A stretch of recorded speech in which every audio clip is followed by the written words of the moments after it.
Recording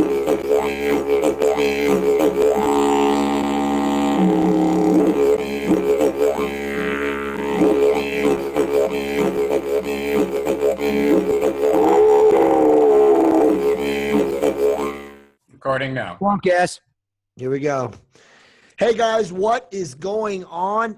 Welcome to the Decoders of Truth podcast. This is a new podcast series that we're doing, brought to you by Seventh Planet Broadcasting. And then, of course, Rex Bear will also launch this on his site, The Leak Project. But this is the Anunnaki series, and it is episode 1, Sumer and the Anunnaki. So first, once again, thanks for joining us. We have Gerald Clark, the author of The Seventh Planet, Mercury Rising, and also the Anunnaki of Nibiru. We also have, of course, Matthew LaCroix, the author of The Illusion of Us, and of course, Rex Bear, who is the founder of The Leak Project on YouTube. And then, of course, myself, Jay Campbell, the author of TRTRevolution.com. So again, we're super, super excited tonight to be here with you guys. We're trying something different from our previous ventures on the episode or Decoders of Truth podcast series.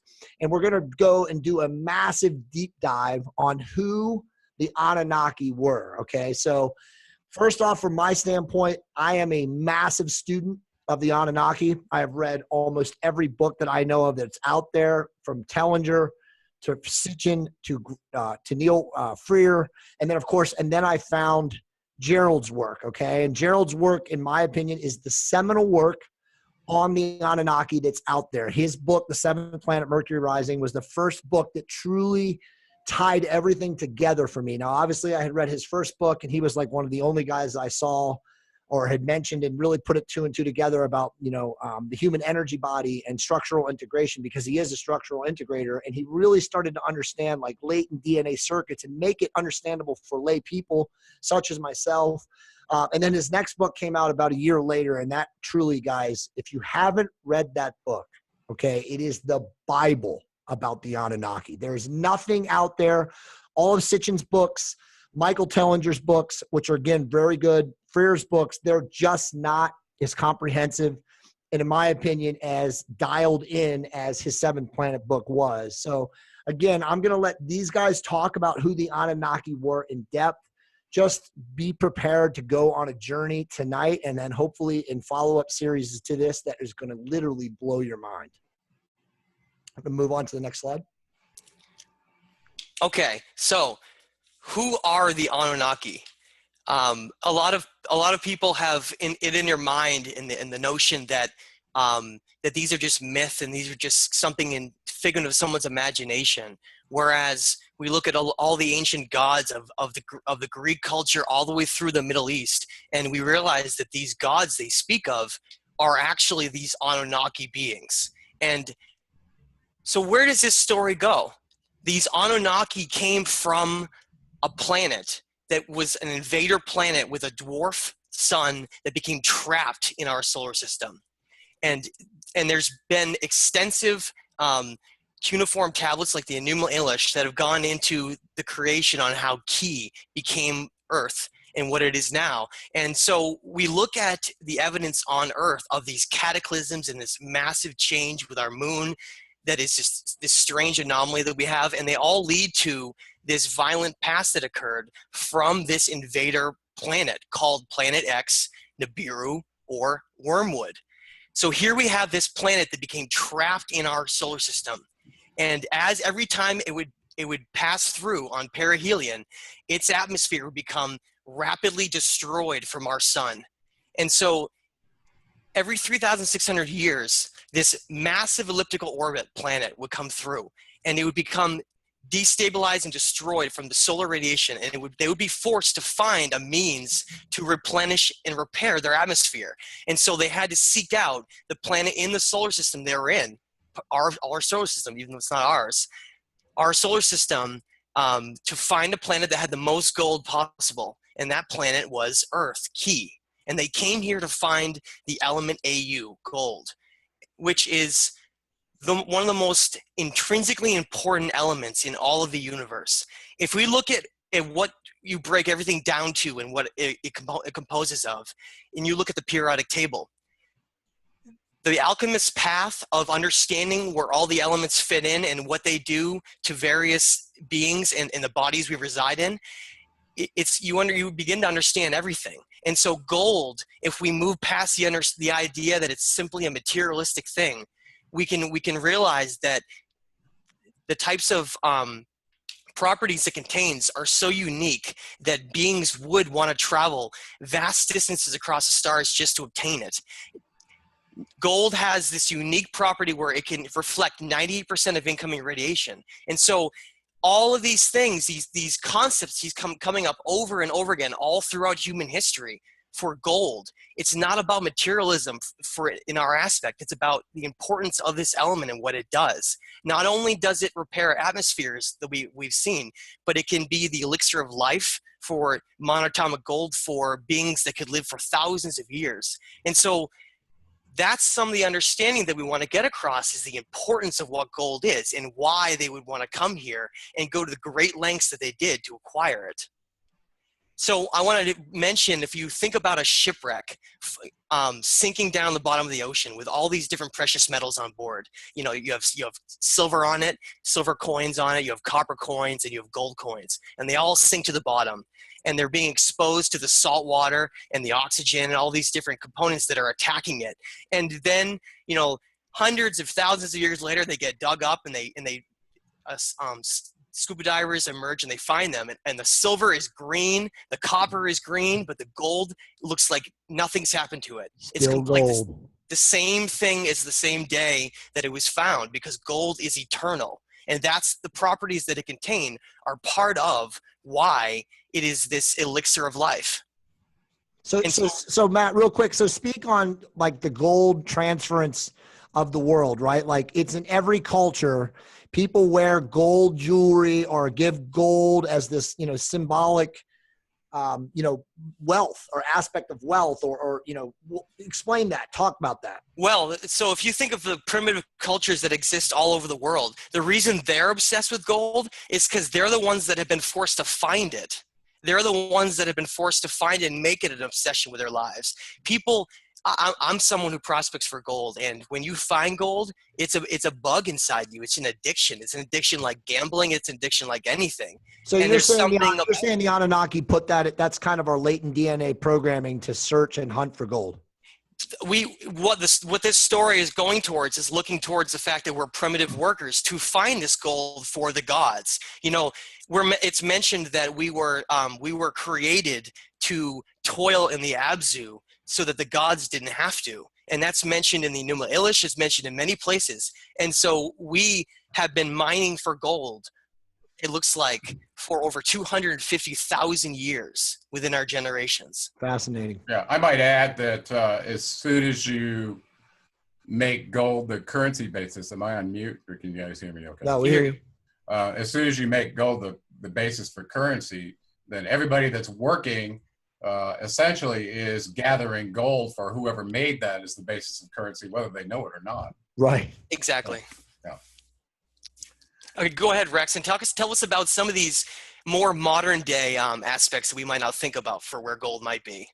Well, Gerald just hit it right on the head as well. We're still gold diggers in one way, shape, or form, whether our job is working for a corporation, working for ourselves. Maybe we're out there picking certain wild mushrooms out in the Northwest, and selling them to the Japanese on eBay. Right. It doesn't matter. We're still searching for gold. And, one thing that I've always been fascinated with is you grow up in school, they teach you the evolution story typically, where we were at one point, I got this fly going around my face here. What the hell?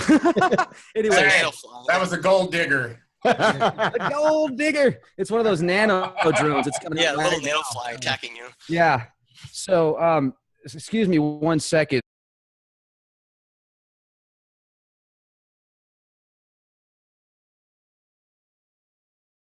Bingo. Go ahead. All right. So let's look at the way we're basically gold diggers today, or searching for gold in one way, shape, or form. Whether you have a job working for a corporation, whether you're working for yourself, whether you're a news personality, it really doesn't matter. An inventor, an engineer, one way, shape, or form, that currency goes back to gold. And one thing that I was always fascinated with in school is when you're going to school, they typically teach you that we were at one point essentially a monkey or an ape, and we've evolved from the ape.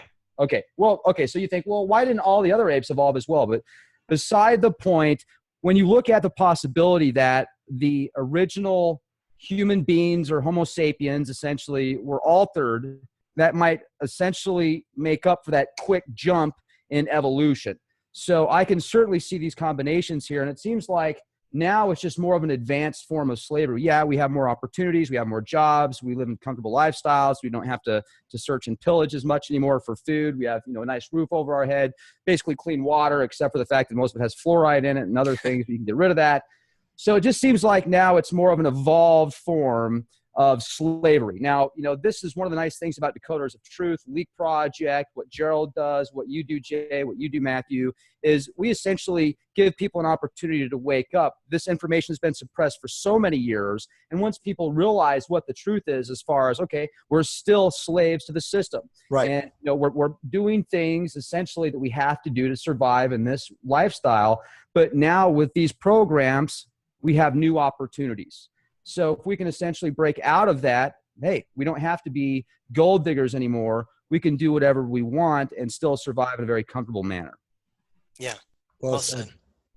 Okay. I'm going to move us along to this next section of the slides where we're going to be talking about some of the evidence of the ancient Anunnaki here on Earth. And everybody always asks me, well, what do they look like? And after we go through this, I don't think you'll have any issues in your mind what at least some of the top level ones on the council look like. And it's easier to follow them because the history was written by their scribes and their priests. So first one we're looking at here, everybody knows Poseidon, god of the sea, right? But how many people know that this very being is tied all the way back into the Sumer story in the cuneiform tablets with multiple names? So the first thing I like to do is show people a god table, which is oftentimes a moving target. And for that matter, you could have their names as they were on their home planet and call it Marduk if you want, from the Babylonian version. It doesn't matter. Then the Sumerian version, where they gave us their names in all the cuneiform documents. And then, as we know, from supposedly 3800 BC to 3100 BC in Egypt, which we know that wasn't the height of their civilization, but these were the names the Anunnaki gods were using in this column, okay? And let's just look at a couple of the main ones that we recognize.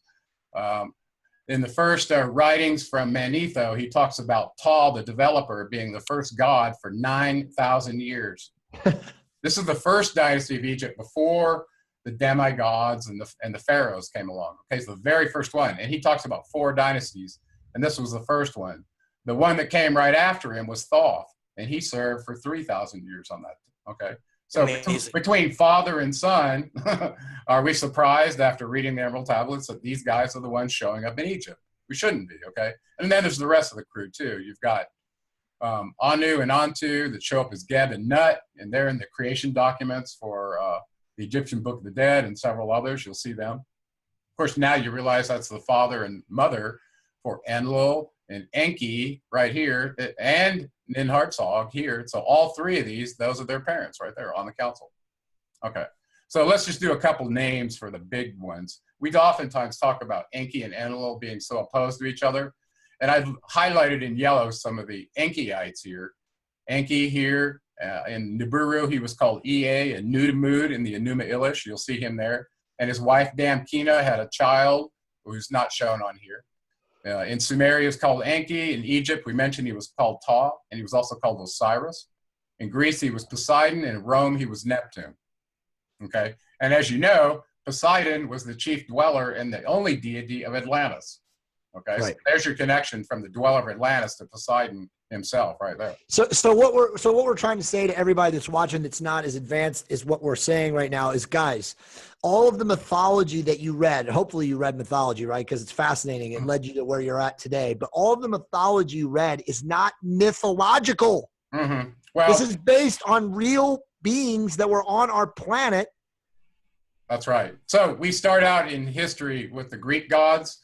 And we talk about Zeus, and we talk about Poseidon and Hermes and Diana and Aphrodite and all the Olympian council gods, which there were 12, and then all their kids. They call them the minor gods, right? I mean, it's just a massive list of them when you look at Greek mythology. And then there were the Titans. Right. Well, I put that in the seventh planet. Anyway, so let's just do one more. So here, let's follow from the Enuma Elish. Mumu was in charge of the planet Mercury.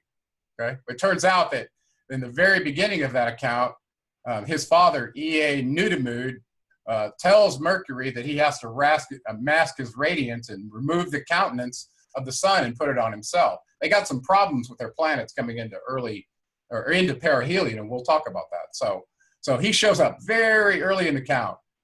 In the Adapa tale, he shows up as Gazida, who's Ningshita, that's another name for him, who escorts the Adapa to Nibiru. In Egypt, we realized he was sent from the Emerald Tablets. He was sent over to start the Egyptian civilization as Al-Khem, Thoth Al-Khem. Okay, he was credited with writing over 35,000 books himself. Amazing. Between his name is Thoth and Hermes, and of course, when we finally get back to Rome, Hermes becomes Mercury, the messenger of the gods, but he's carrying the same symbol all the way through. Right. So Seventh planet Mercury rising. Right. So as soon as you see one of these characters going all through these cultures, you go, wait a second. How could any one of them live that long from Sumer all the way to Rome? Okay. How's that possible? Well, then you go see the Sumerian kings list and see that their very first king ruled for 28,800 years. And then you ask yourself, what kind of genetics did they have? How long can they really live? The Greek gods were considered immortal. Maybe they were, relative to our perspective, okay? So I'm going to move along and pass this table before I put you to sleep. But I want you to know this God table will help you connect who these beings were, not only from Greek back to Sumer, but also from this point, you can connect to almost every culture in the world that I've investigated from. Well, Gerald, it's also another reason, again, for the folks watching, you have to purchase the Seventh Planet Mercury Rising, right, Matt? Because, again, this book ties this in a way that any lay person, any layman can read and understand. Gerald's the first guy that really tied everybody together. I mean, it's fascinating. It's a brilliant work. But, again, anyone can understand this. Right. Once you have all the names all laid out in front of you, and you look at them all and you connect them, it becomes real. Right. Then you realize all along that they're the same beings that have been telling us and teaching us. And so then you can separate that notion of it being just something interesting that you're learning about. Exactly. And realize that it is our history. So I initially made a hand-drawn table that showed up in the Anunnaki of Nibiru. I digitized a portion of it so that you could see it. And then finally it led to this genealogy table that you can actually see in Rex's picture right here in the background. That's actually— There it is. So this thing is 6.8 feet by 3 feet wide, something like that, Rex? I can't remember. Yeah, it fits. Like if you have an extra door, it fits on that door perfectly.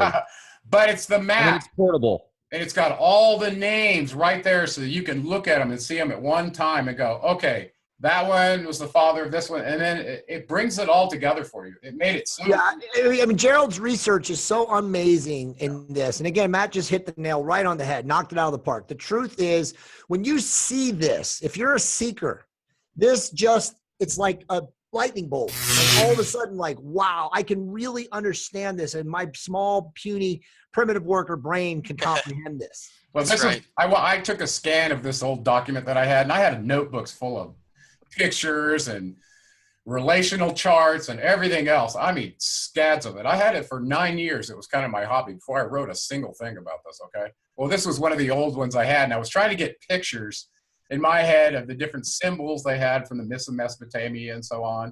And you oftentimes see a picture of Enki with a fish in the water coming off of him, right? Amazing. And Enlil, he was often shown as a energy source that would light things up like a burning bush, like he did with Moses, right? Well, here's his countenance being masked. He was very secretive, apparently, Enlil Zeus was, okay? And then here's some of the other ones. Here's Nanar Sin, Enlil's son. So what I did was put together a table at a particular point in time in a zodiacal house and said, these are the ones that were on the council at that time, from what I can tell. And those are their ranks inside the little boxes, okay? So the highest rank is 60 in the sexagesimal system, and the lowest rank is 5. So the even numbers were assigned to the guys. So 60, 50, 40, 30, 20, 10 for the male, and the other 6 females got 55, 45, 35 for Ninki, 25 for Ningal. Okay, this was the wife of Nanar, who was the moon god. And then 15 for Anana, and Ninhartsog, who was Isis, had 15 at the time.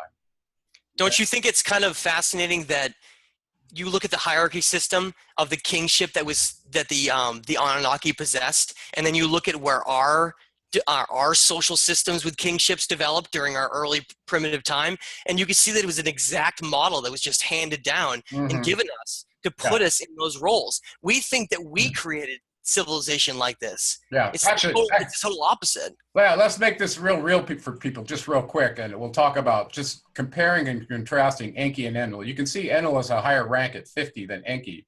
Well, why is that? Well, Anu married his half-sister, or had a child with his half-sister that produced this offspring. In Anunnaki inheritance rules, because of that, the passage of the mitochondrial DNA is stronger from that half-sister relationship than it is from a stranger like his wife Antu. Therefore, he has the bloodline to rule. Okay, even though Enki was born first, you can see he was born first. Well, that's why he had a lower rank than this one. This caused immense problems between these two brothers. Okay, so let's hit on that right now then, Gerald. Where are we going with this? Look at the divine right of kings on this planet. Yes, exactly. Where Royalty did it blood. come from? Hello? Yes. Bingo! Yeah, well, we can talk about that when we get to the Sumerians' kings list, if we do. Just keep in mind, the very first city that we're going to cover here, Eridu, was the place where the Anunnaki lowered kingship on this planet, according to them, the very first time. And it looks like it was about 300,000 years ago. So you got to go backwards. Amazing. In the Sumerian kings list. If you go the whole way, it's about 400,000. But there's a Hey, Rex, how many history books tell you that? Okay. So the ones you can find, not that many. Okay, so there are some pre-diluvial cities, and we're going to see a map here in a minute. It probably would have been better to see the map first, but keep in mind that this is one of the cities on the map. And the importance of this one is we're starting to understand who Anu is. He was the highest ranking member who stayed on the home planet, rank 60, the sexagesimal king, okay? He was the top ranking one on this Council of 12 that became the Olympian Council of 12, okay? So there were 12 on the Anunnaki Council, the same 12 on the Olympian Council, okay? And many others as well. He had a temple called the White Temple of Anu in the city of Uruk, where Gilgamesh was the king. Okay, in the Bible, they call it Erech, E-R-E-C-H. It's the same city. Right. You can see the eastern view of it here. And you can see on this cylinder seal here, which was a round piece of granite or hardened glass or very hard stone where it was etched in reverse. They roll it out on clay. You can see here, you've got Enlil and Enki standing here holding a portal, okay? This is the key portal for Earth. And here's Anu himself coming through that portal, visiting Earth, because his temple was there in Uruk. Okay, this was a cylinder seal dedicated to his visit of his city where his temple was. Okay, I got a few pictures in there to show you. And so think Star Trek, right? They want to beam somebody to another place. Well, you're looking at an image that's showing Anu being beamed to key Earth, right there, right in front of you. Yeah, exactly. And actually, hello. This picture shows up in one of the books by William Henry that I was reading early on, where he was discussing this traversal through this portal in detail. I thought it was fascinating, so I put that up for you guys. I want to go back to this genealogy table just so we can get an idea of the orientation. Prehistory of their home planet, back up in this area, all the way down to here, okay? By the time you get to this place right here, where Alalu was the king in the bottom left corner, we're talking 450,000 years ago, okay? Amazing. So this is kind of the Genesis when Anu became king. You can see his wife here from that other genealogy table. This is the start for us. And the reason I point out these red arrows here, here's your firstborn son, Enki, the scientist. Here's your second-born son, Enlil, who was born of Anu and Ki Arash. You think that was a coincidence her name was Ki? Right. Okay. We'll talk about that in a minute, because that was the name that the Anunnaki gave to the earth. The Anu Na Ki. That means those who from Anu were sent to the earth. Okay, you can see that directly from his name and the name of the earth that occurs in that term Anunnaki. Understand? Yep. Okay, so now we can see some of the names that show up here. Lord of the earth and the waters, the great shepherd, prince of Eridu, he of the sacred eye, Nudimmud, Ahura Mazda, Poseidon, and Neptune, just for Enki alone. Okay, you can see all of a sudden his name covers many, many cultures. Well, that's true for Enlil and all these other ones that lived a long time as well. Okay, so you got to get used to the idea.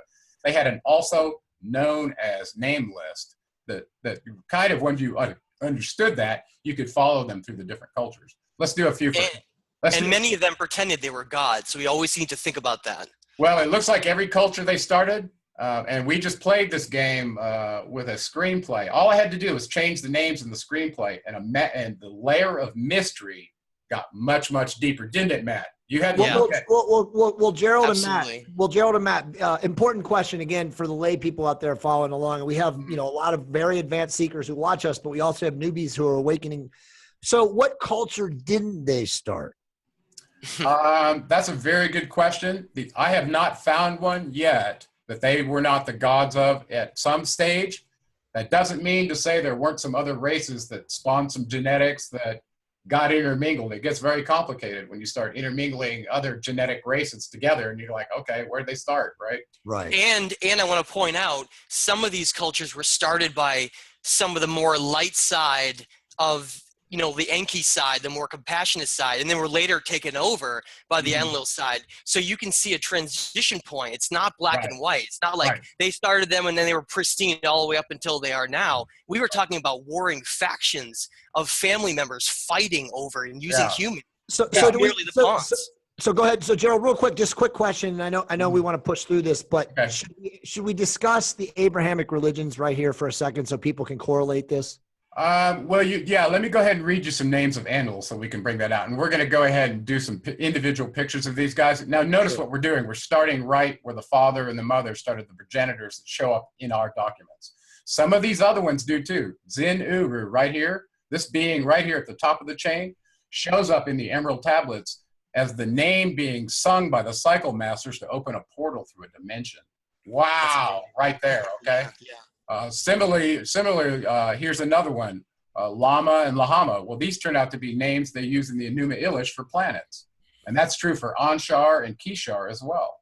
So all of a sudden you start to see they were affiliating their names with planets way, way long time ago. Okay, so Velikovsky was absolutely right about this. Right? That's right. Okay, you start to see some of the kids show up from Enki and Enlil. My goodness, if I listed all the kids from just these two, this entire genealogy table would be full of their kids. And that's probably something I want to do, but just some of their key ones I put up here so you'd see their firstborn. Enki and Damkina had their firstborn, who was Marduk. This was the chief deity of Babylon, okay? He was known as the Avenger, he of the pure mound, and Amen Ra in Egypt, okay? So every time you go Amen at the end of a prayer, you're singing Marduk's praises, just so you know. Hello. Let's do some of Enlil's names while we're here. He was the Lord of the air. Enki was the Lord of the earth when he first got here, and the water, okay? So all of a sudden his brother shows up and he gets the Lord of the air and the earth. You think that's not a title conflict? You can see right away where they were stepping on each other, okay? So all of a sudden the Poseidon entity became the Lord of the sea, and Enlil became Lord of the air, and they didn't really talk about how they divided territories up, right? That's where the conflicts were. We'll discuss that. So let's do a few more names of Enlil. Great One of the Mountain, Elion, Elo, Yahweh, Yahweh, El Shaddai, Jehovah. Okay, this is the God of Abraham, Isaac, and Jacob, without question. And we can prove that when you read the Lamentations of Ur. Realize that Abram lived in that city. His father's name was Terah, and served this being in those Lamentations. So Gerald, does that mean absolutely in stone? Okay, there's no question that Enlil is Yahweh in both my minds, and I think we're going to talk a little bit about that when we see a picture, because I think Rex and I did an interview that was going to come up that we talk about this. Yeah, so Mauro Biglino. But real quick, I want Rex to jump in on that. So let's answer this question because you guys know we get this all the time from people out there. So Enlil was Yahweh, the God of the Israelites, correct? Yes, absolutely. Yep. There you go. And as a matter of fact, if you ask somebody who's of the Jewish religion today, they'll still tell you that Yahweh is the God of Abraham, Isaac, and Jacob. Of course. And he shows up in Exodus 32:27 as the very Yahweh that Moses had an encounter with, right? Who ordered the Levites to go and kill their neighbors. This is the same one. Okay, by the way, his countenance that's shown in this Hollywood image is no joke. When you read about him in the Atrahasis, he was the one who tried every possible tactic to genocidally wipe out the humans. And it wasn't just once, it was multiple times. Okay, not a friend. And that may be coming again, Gerald. He was not really a friend of humanity. Actually, you know what? My slide number doesn't show up here. So I'm not sure if I'm supposed to do this one. You're still going. Yep. Okay, let's do this one. Well, we mentioned that Anu was the son of Ki or Rash from the genealogy table. And because she was a half sister, he was the top dog on earth because Anus went back to his home planet. So the one who had rank 50 was Yahweh. Okay, and he was totally in charge of the Levant and the Mesopotamian region after the division of the territories. His other name was Lord of the Command. If you watch Battlefield Earth, the main protagonist that John Travolta played is Enlil. Okay, he was the commander, just as shown here. He was also known as Lord of the Air. So when you talk about death from above with an eagle, that's his sign as well. He came to the earth just after Enki, about 5,000 years afterwards, and basically to shore up the Lord of the Command, the bond heaven earth facilities that were in the Sinai, and to take over functions that Enki wasn't really focused on. Okay, so think bureaucrat and scientist. And if you've read the Decalogy by L. Ron Hubbard, Battlefield Earth, you would totally understand the attributes of these two beings. It's fantastic. Yeah. They did split up territories into 4 regions. They got the Mesopotamian region given to Enlil, which is where the mission control headquarters were Nippur and Ur. And this is where the Lamentations of Ur show up twice, where the Ur was the capital of Samaria twice, and in the second dynasty was actually run by his son Nanar Sin. Okay, so Nanar Sin, the moon god, is none other than Enlil's son. Amazing. He has many children. His first one was Ninurta, who we know as Apollo in Greece. Isker Adad was known as Teshub to the Hittites, as you can see right here. He was the storm god in the culture of Hattusa. Okay, so now you see the connection between the Hittites in Turkey and Göbekli Tepe, because Ishkur's image shows up there. All right, and like I said, Nanar Sin, who was known as Allah in the Atrahasis, who led the Gigi miners in the rebellion, was also known as Sin, or the god Sin, because the Sinai Peninsula belonged to him. So Sinai means the god of the wilderness of sin, and that was Nanar. Okay, he was the moon god, and he still is today, by the way. Okay, so I think we talked about the God of Abraham, Isaac, and Jacob. Clearly that was Enlil. And even Mauro Bellino, the top researcher, that I think Rex is probably going to chime in here in just a second to talk about our discussions with Mauro, as he came at it from a different Masoretic text standpoint than I did through the Sumerian text, which I thought was an amazing coincidence that we met.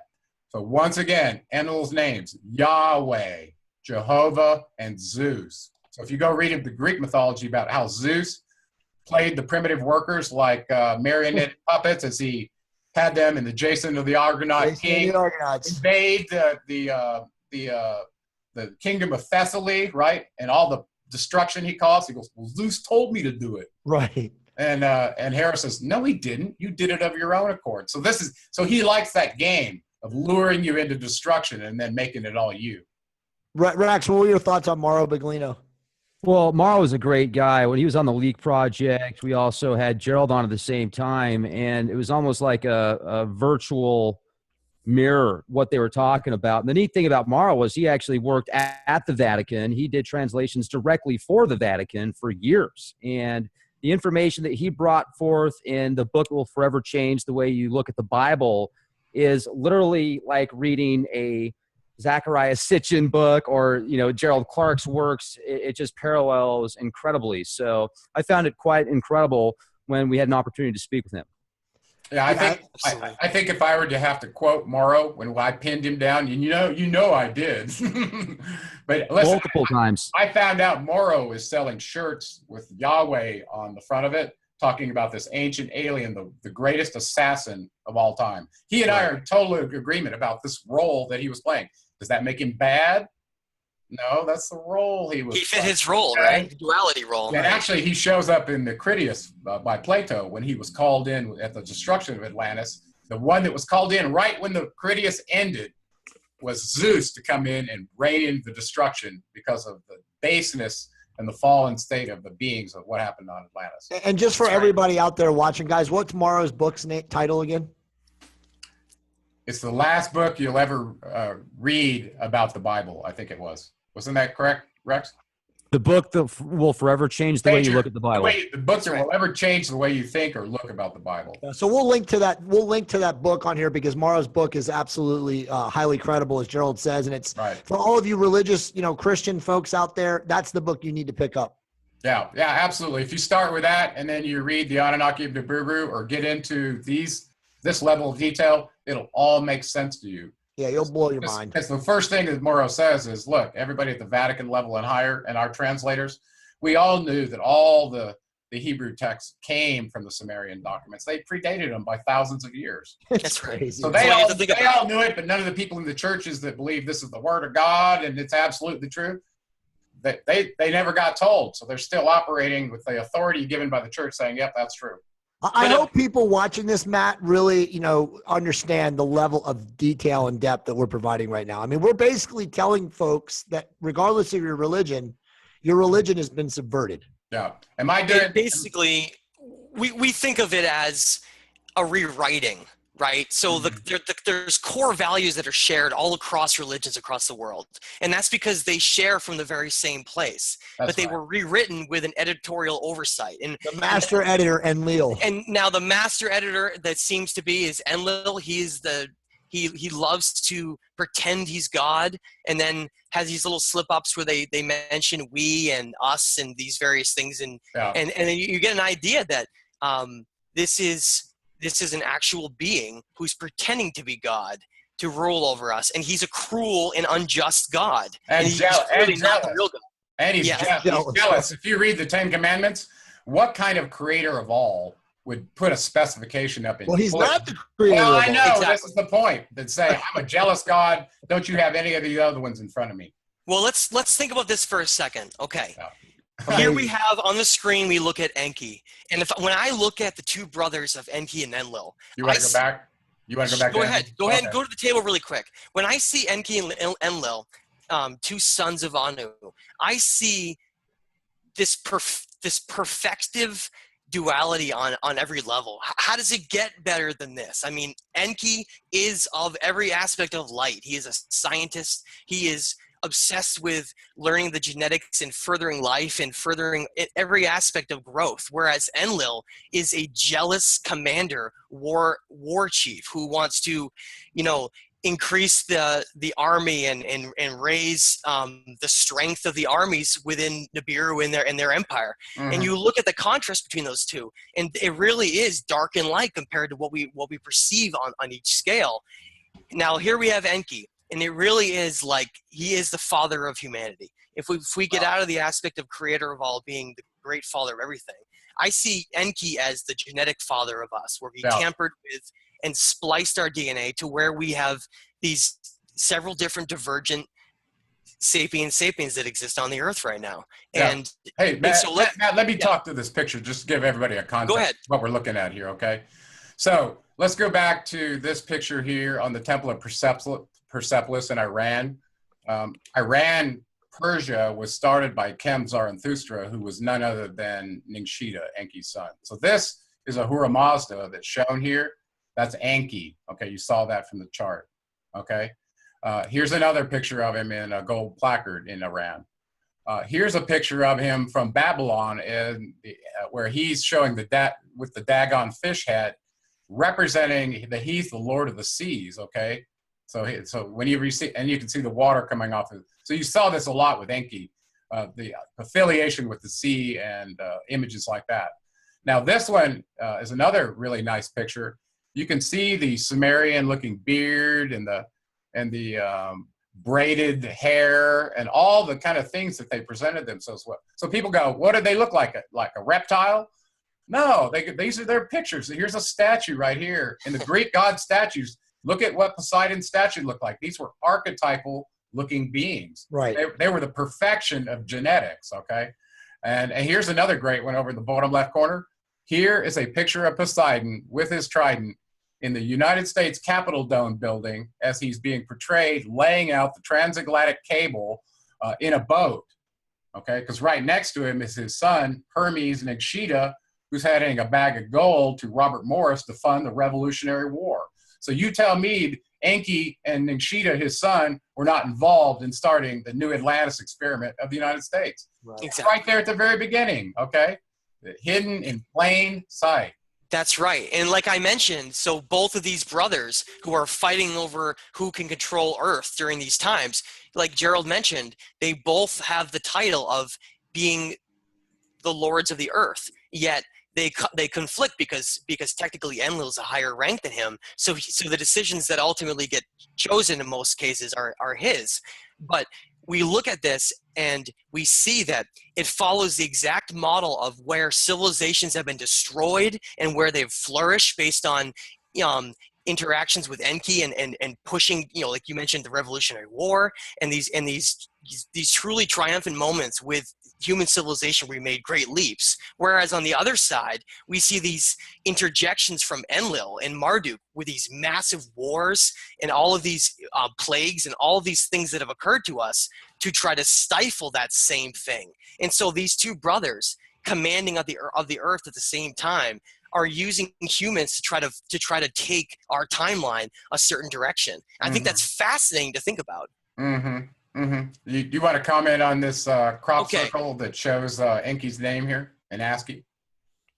So we look at Enki being man's creator, basically, and he is the Lord of the Earth. And Gerald, where exactly did this come from? Because I actually haven't even looked into this yet. Yeah, this crop circle came out of Perino, Italy, if I'm pronouncing that correctly, in 2011. And I particularly found interest in it because somebody had taken the time to spell out two of his names in ASCII code. And you can see that in the binary code that's done with the dots out here on the edge. I thought that was pretty clever. But really what caught my attention was if you count the stars in here, you got 7, 7, 7. That's right. And the reason I bring that up is when I went to the Library of Congress in Washington, D.C. in 2009, one of the things I wanted to get was the Sumerian Kings list from Berossus myself. I wanted the official one, and I did go there and get that. Well, I happened to note, the Masons did a lot of things in code, and they had the Scottish Rite headquarters building located at 1631 17th Street in Washington, D.C. Or is it 1731 16th Street? It's one or the other. I'll have to sit down and write it down. But if you do those numbers and add them up, it comes out to 777. And I thought, whose number is 777? Bingo! Right there. Enki's telling you that's his number.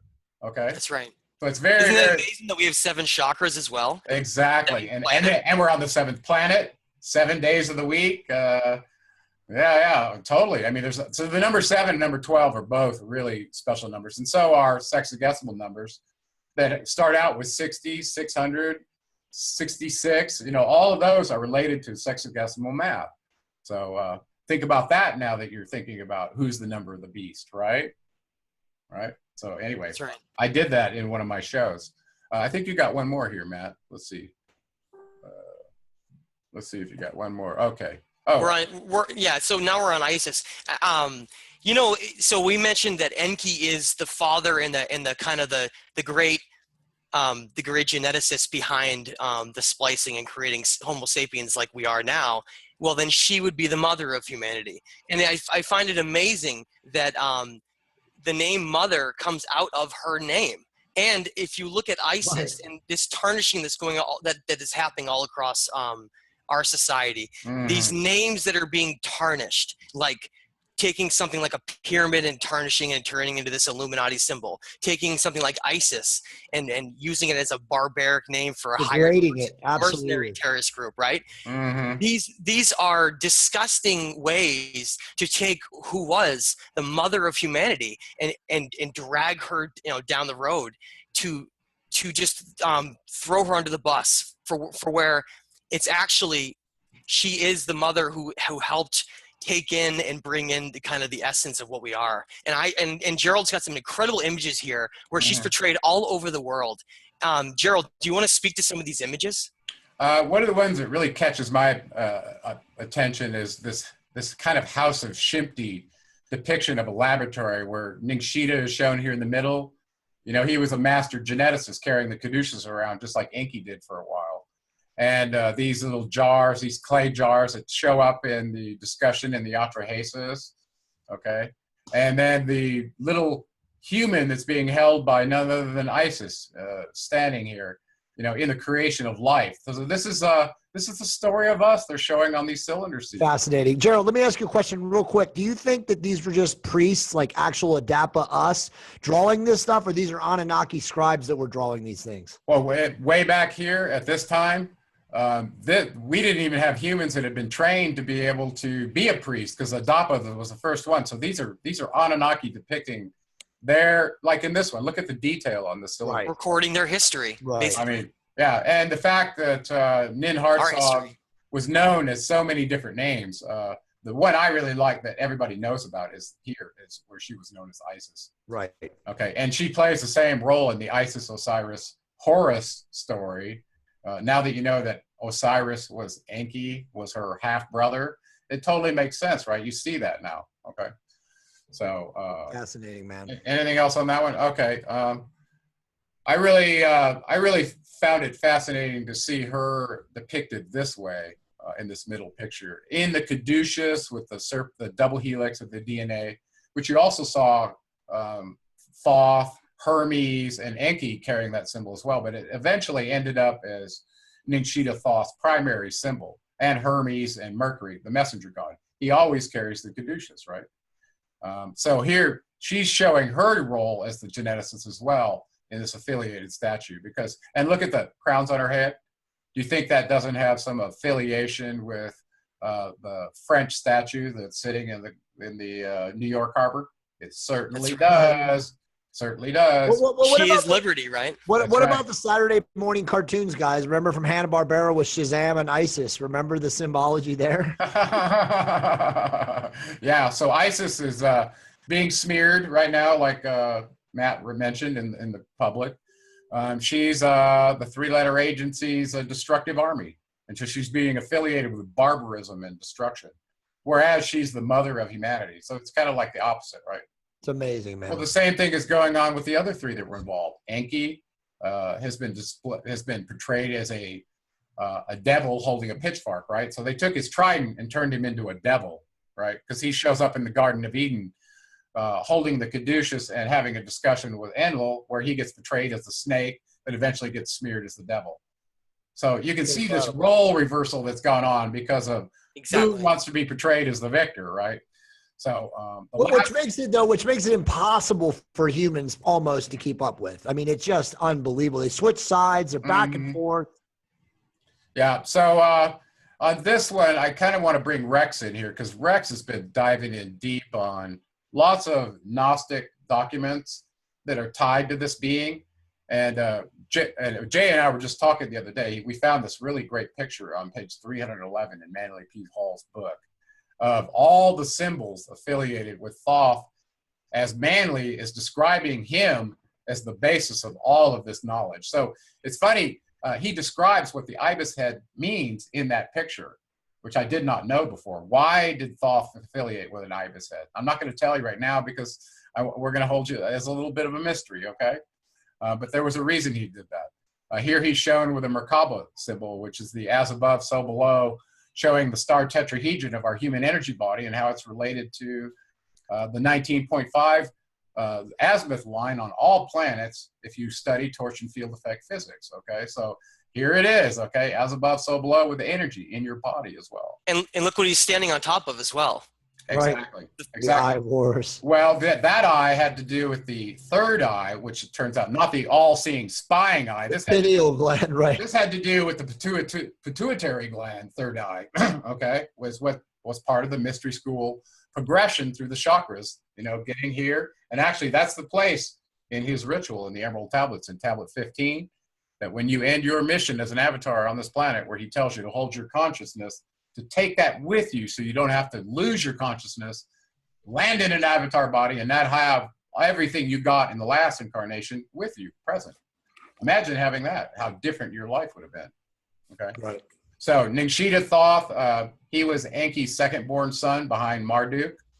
Very scientific, very much like his chip off the block of his father.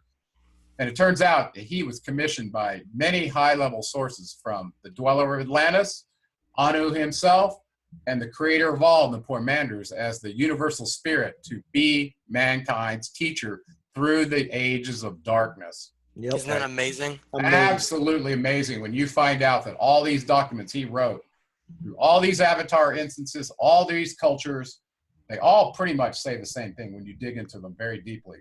Now, and I want to ask you, Gerald. Go ahead, yeah. What would have happened in our timeline if Thoth had not decided, Ningshita had not decided to stay here to be our protectors? Would we have even made it this far? We have basically annihilated ourselves. No, we'd be gonzo. I think if as a slave species, if we had gotten out of control like we did in the Atrahasis after 600 years, if Enki had not stepped in, there wouldn't be any genetic sample of us left. That's right. Okay, so I think the same thing would have happened. If they didn't have a stake in the game by having us as primitive workers, they had their DNA, I think they would have just let us go. Yeah. They're still just moving us around on the chessboard. We would just be bones that they would find, another culture would find. They would wonder about us. But they realized they could not control us forever. They knew that free will ruled and reigned in this sort of reality. So I think incrementally they gave us more and more of that, to the point where we are right now, where we have so much opportunity with free will, and we can see the prison system and we bump right up against it and we go, okay, I can only go so far as a meat modem. How do I get out of this? And this is part of why what we're discussing about navigating the holographic simulator as a function of these advanced beings setting it up for us is really powerful knowledge, and it can really help you relax while you're going through these crazy transitions.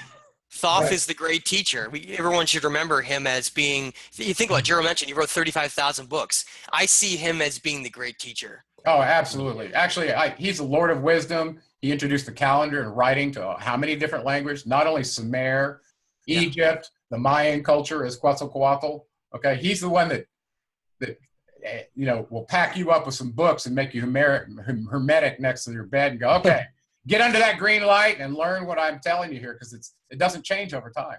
Yeah, and remember, guys, for you guys watching. Sorry, Gerald, I didn't mean to cut you off. When you guys watching again, the books about Thoth to really learn are the Kabbalion, obviously the Emerald Tablets. We talk so much about them. And then and Gerald and Matt, I think, have already finished it, but I'm now reading Manly P. Hall's the Ancient Teachings or the Lost Teachings. And that has some phenomenal information about her. And of course, Rex has been reading one of the most profound Enoch books that was also Ningshita Thoth. Right, Rex? Well, he's reading the Nag Hammadi. Yeah, talk, Rex. Your mic's on mute. Go to the next slide. We have the Nag Hammadi coming up next. Okay. Get some weird audio feedback there for a second. Must have upset a couple archons or something like that. There you go. No, essentially, the Gnostic treatise is, from what you were telling me, Gerald, isn't really as far back as the Emerald Tablets and stuff like that. There's a lot more man analogies, essentially, kind of symbolism, stuff like that. But what I think is pretty incredible when it talks about the archons and the creation of Yaldabaoth, the chief archon, is in reference to he was created as an anomaly, essentially, and shunned, and then I look at that and I think, okay, he's the redheaded stepchild, essentially, according to the Gnostics, and he has all this power, so he creates archons in his image, and then he creates man. But in the Gnostic text, it actually says demons created man with the chief archon Yaldabaoth and his archons. So it's a completely different spin.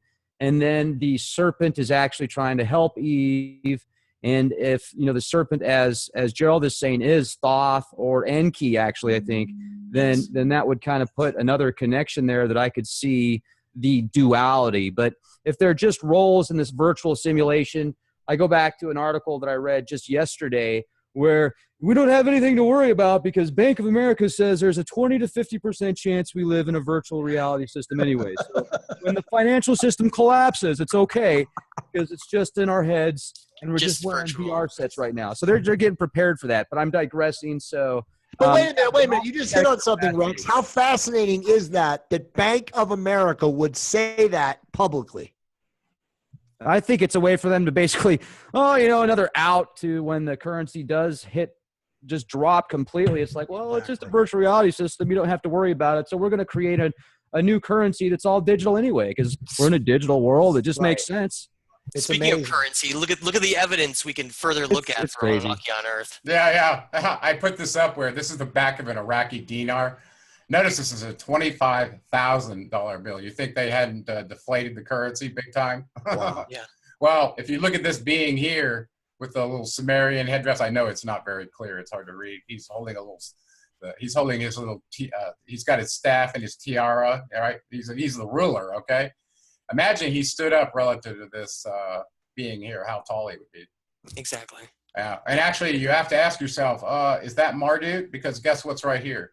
Right. This is his logo, serpent, Yusupu dragon, that shows up in all his edifices. And by the way, Iraq would be the place where Marduk would be portrayed because he was the chief deity of Babylon. That's right. And he had children. Nabu was one of his children, okay? And actually he was called a god of writing and wisdom as well because, listen, if you came from Enki seed, you're probably pretty high IQ, okay? He had an IQ apparently higher than 1,200. So real quick, guys, put two and two together. I mean, again, Gerald and Matt have revealed some deep esoteric wisdom here tonight. Think about the United States out of the blue in 1990 going into the Persian Gulf, George Sr., and then 10 years later, they've got chemical weapons. We've got to go in again. Think about this. Mm-hmm. This is Enlil and Marduk and the NWO battling it out over land. Yeah, and I'd like to point out that I think one of the major reasons behind that, above oil and all those other financial reasons, was one of the primary objectives, and we've talked about this in many different places, is that the armies, and I won't mention who they were, that invaded Iraq immediately went to the Museum of Baghdad and stole almost all the cuneiform tablets we have and all of the writings. We've lost immense amounts of history from our own governments who have stole it from us so that we won't know the truth. The terrorists. Hey, Rex, you know what happened with Libya and Saddam Hussein. Why don't you comment on the monetary system that the Anunnaki set up for us and the Cabal from what you see it? Why did we invade Saddam? Why did we go into Libya? How does it relate to the petrodollar? Well, I find it interesting that with Libya, there's always multiple reasons, but the leader of Libya at the time, Gaddafi, had $78 million in gold, like hard essence gold. Million or billion? I think it was billion. Billion. Yeah. Okay, it was a lot of freaking gold. And it wasn't paper money. It wasn't fiat currency. It was actual gold. It wasn't tungsten-filled rods that were gold plated. So first of all, the official story is, well, we had to liberate the people. They were just so suppressed over there. We had to go blow the shit out of them so we could save them. But anyway, regardless, we go out there, we get rid of him. The gold's gone now. Who knows where the gold is? And then the Goddard Tunnel in Switzerland, where the majority of the gold is actually held. If you guys saw those mock sacrifices and just the weird rituals intertwined with that ceremony when they essentially opened it up for a public ceremony, and it was quite fascinating. So I wonder if possibly, if this all correlates, this gold or certain materials and elements could easily be shipped off site. Essentially, they could send it into this tunnel, they could ship it out somewhere. I've heard about Stargates in Iraq, and those are certain possibilities. I think I was considering a film that came out in the 90s. Kurt Russell was in it, Stargate. Absolutely. And I think that is probably a pretty accurate version Yeah. of history. I mean, I'm thinking about it. My gut's just telling me that there's probably a lot more truth in that film than most Absolutely. people want to consider. And I would like to tell anyone who wants to know more about Stargate and the connections it have with our ancient history that I did a whole show that with Stargate included. I think it was That's right. It's Decoders of Truth, episode 5. Yes, thank you. Hey, I want Jay to talk about Coddle Hayek and Göbekli Tepe shown here. I mentioned to him that I read about this in the book Guns, Germs, and Steel with Jared Diamond. Take it away. I know you know about it too. Yeah. So guys, the take home here, and we want to try to get through these slides, but the take home here is again, if you look at our history books right now, we don't go back this far. Nobody on record in any history book in any global society today is going to tell people or tell any of us that mankind was this kind of advanced 9 to 12,000 years old. And as we now know, both of these cities literally are carbon dated. And as we guys and guys, you guys would admit, right? Carbon dating isn't even exact anymore. They don't even know if that's real. So, but it goes back to 12,000 years. And as Gerald said, Jared Diamond talked about this city in depth in his first book, Guns, Germs, and Steel, and his second book, Collapse, even just as good. But I mean, the truth is out there. Okay. Are you willing to search for this? Are you a true seeker? Are you looking to verify what we're telling you is to look for? If you're still a doubting Thomas, there's no reason to be a doubting Thomas. It's all out there. We have access to technology now that tells us that these civilizations were supremely advanced, and they go off of our ability to understand how far back they go. Well, one area that does help date these sites, and it turns out we have a gentleman in our Decoders of Truth group who is an archaeoastronomer. That's right. His name is Wayne Herschel. And because of the ability to use software to go back in time to look at equinox and solstice alignment marker stones, we don't have to carbon date, but it's just another tool to corroborate with other dating techniques that helps date stone, which is very hard to date. So. Okay. Well said. Well said. So Coddle Hayek in particular for me was one of the locations, this one shown here, which was an obsidian trading capital in southern Turkey.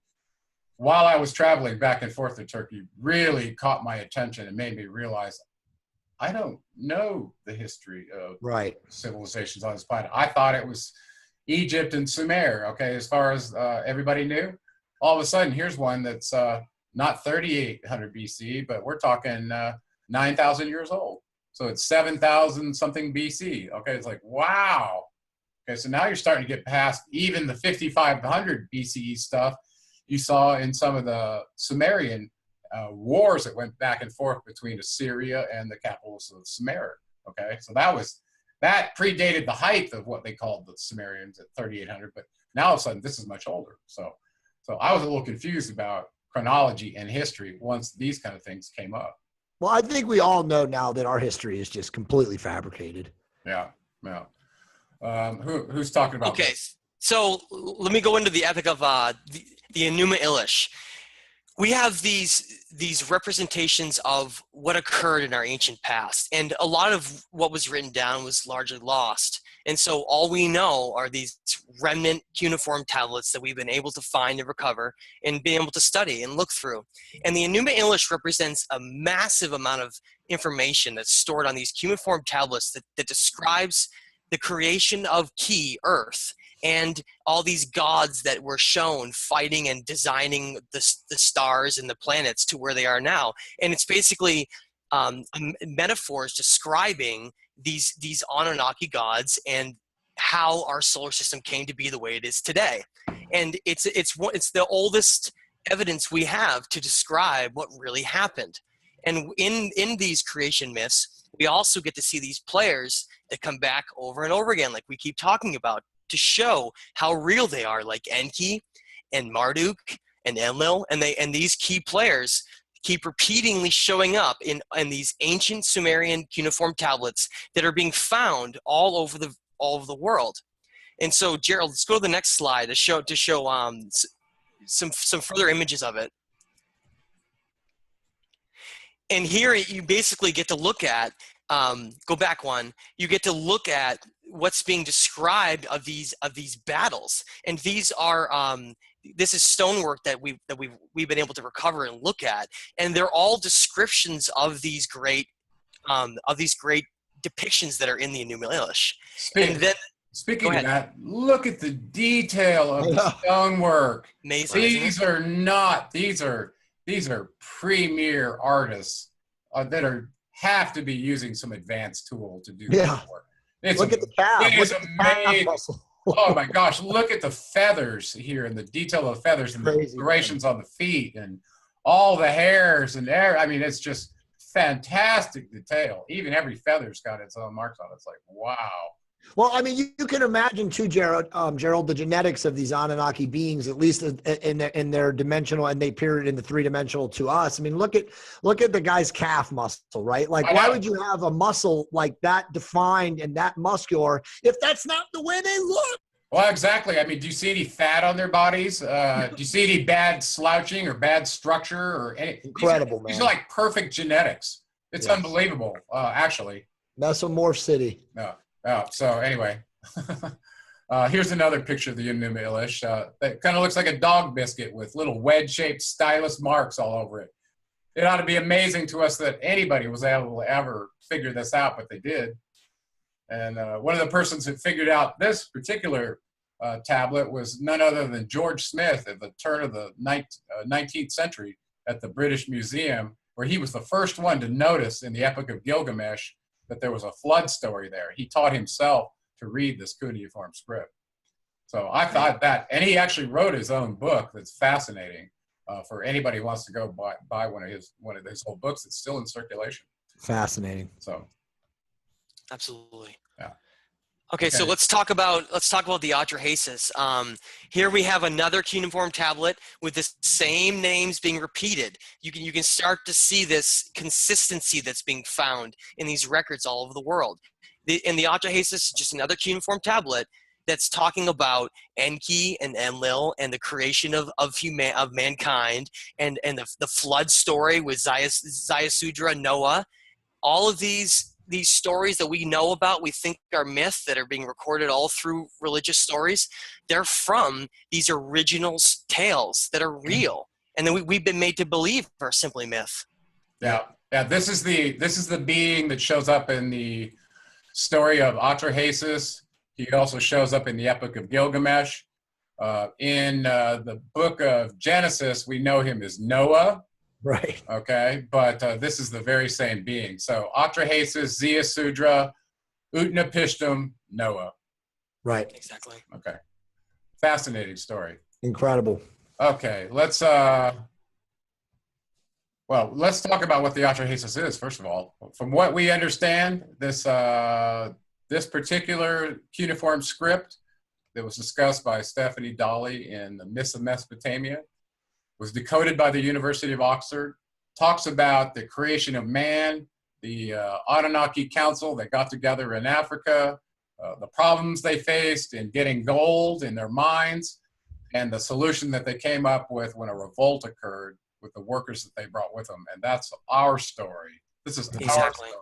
This is the best evidence, in my opinion, of our story. That's why I view this document. If you didn't read any other document out there, just read all 11 tablets of the Atrahasis, and you'll see the players show up, who did what to whom, and then you can start expanding from there. But until you see that with your own eyes, mano y mano, not interpreted from someone else, blaming somebody else for getting it wrong, read this one yourself.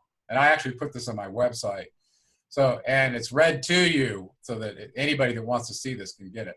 But everybody on this planet should read that document. What do you think, Jay? Am I overemphasizing here? No. I mean, again, So.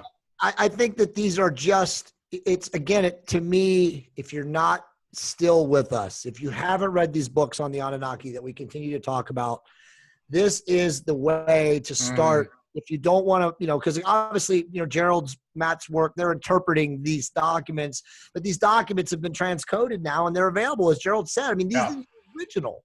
Yeah, as a matter of fact, so I mean, it's like I'm looking at my dog-eared version of the Myths of Mesopotamia right over here, right now. I have had that book, and why do I refer to that one? It's got the 3 seminal stories in it: the Atrahasis, which is Noah's story of what happened in South Africa with the Anunnaki; the Enuma Elish, which is the first-hand account from the Anunnaki themselves about how our solar system came to be and how we fit into that.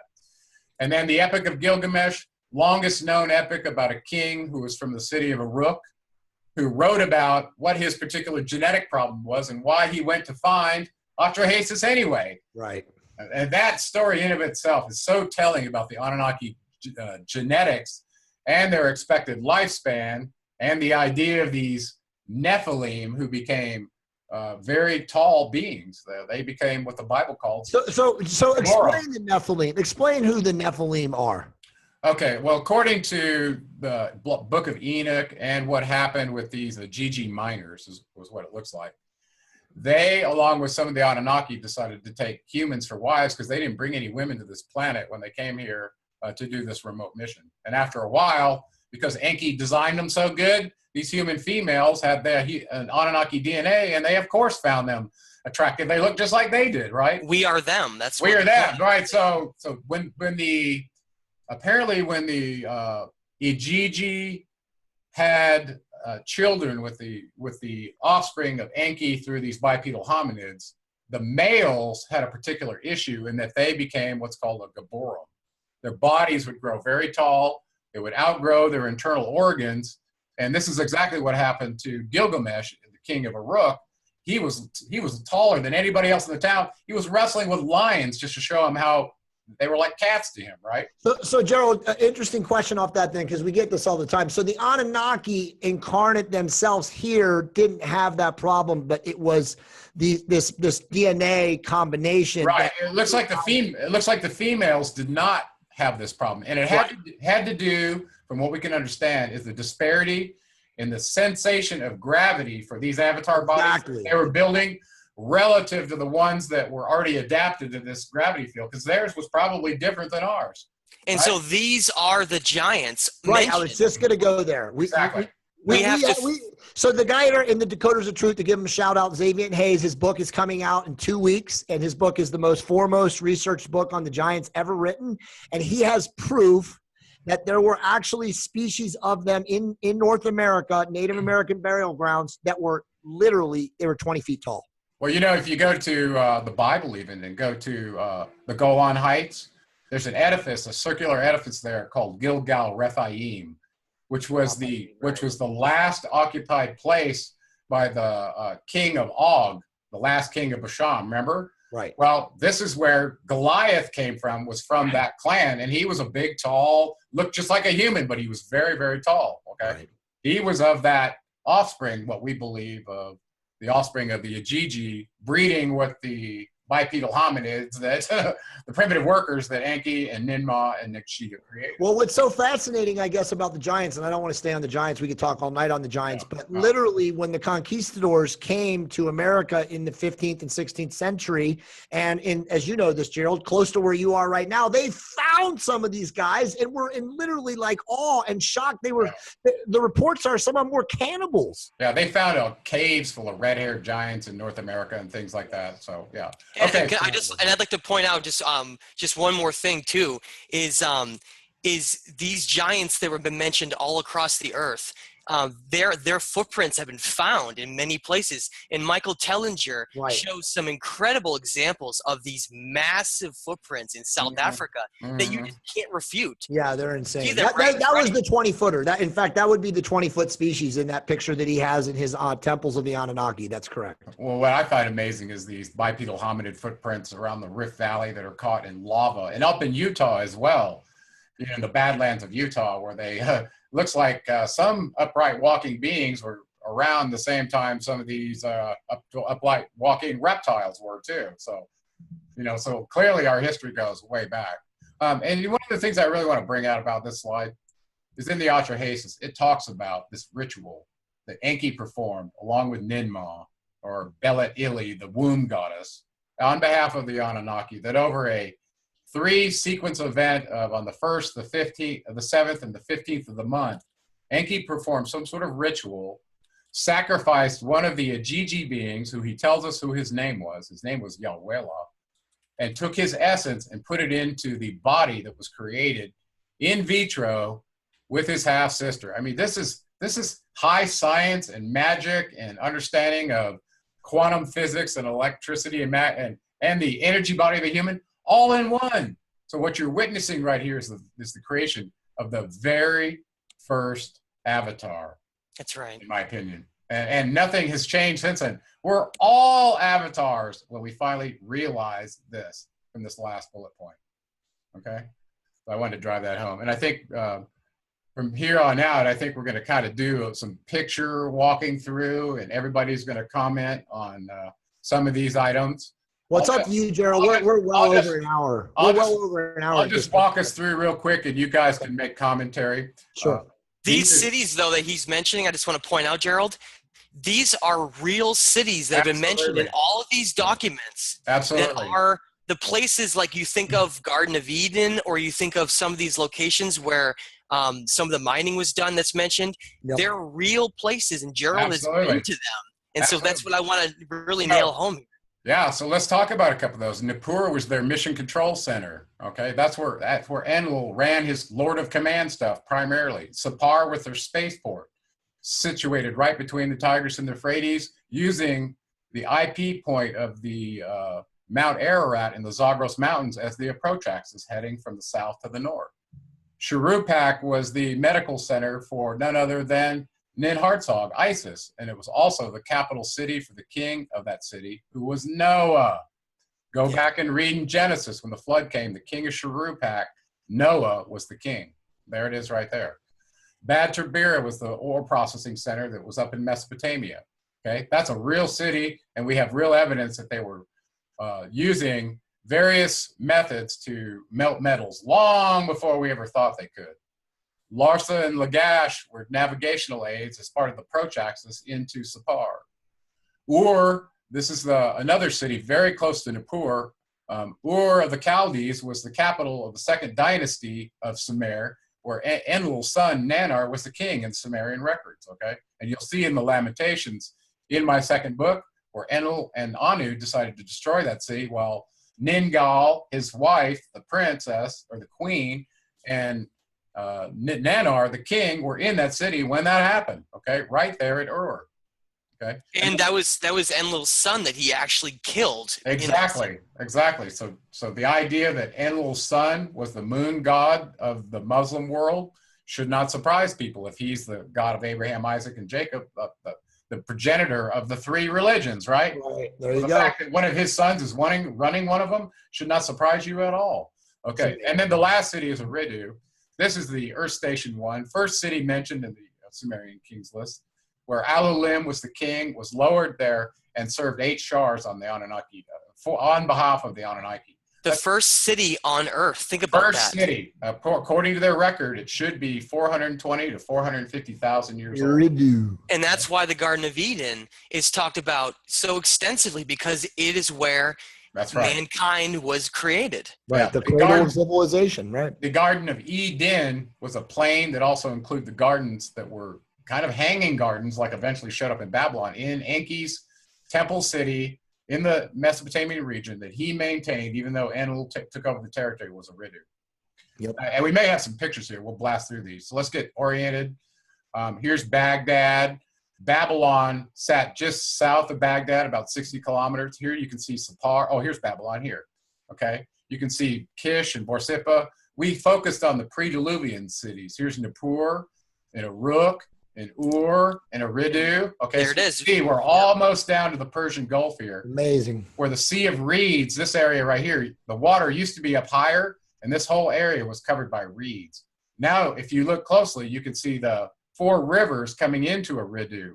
You got the Tigris and the Euphrates, the Pishon and the Gihon that actually are dried up now that you can see from satellite. So they do come in here. And that's what the Bible refers to them. Okay. Exactly. And so that's how we know where it was. We just take these clues that are in the Bible of where these locations were, and we can find the real world places, the physical locations on the earth. That's right. Now consider this axis of these rivers here, the Tigris and Euphrates, being sourced by the Zagros Mountains up here in Turkey. Here's Iran over here. Persia, this is where Ahura Mazda was the chief deity, okay?